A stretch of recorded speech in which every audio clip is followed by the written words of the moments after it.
പോയാൽ നിങ്ങൾക്ക് പന്നിമാംസം തിന്നാം എന്ന് ഖുർആൻ പറഞ്ഞോ?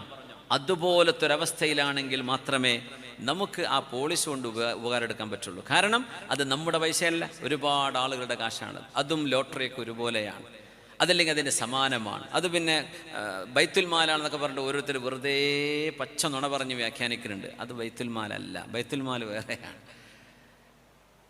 അതുകൊണ്ട് ശ്രദ്ധിക്കുക. നമുക്ക് ആ പോളിസിയുടെ എമൗണ്ട് എത്രയാണോ അത് നിങ്ങളുടെ ഹക്കാണ്.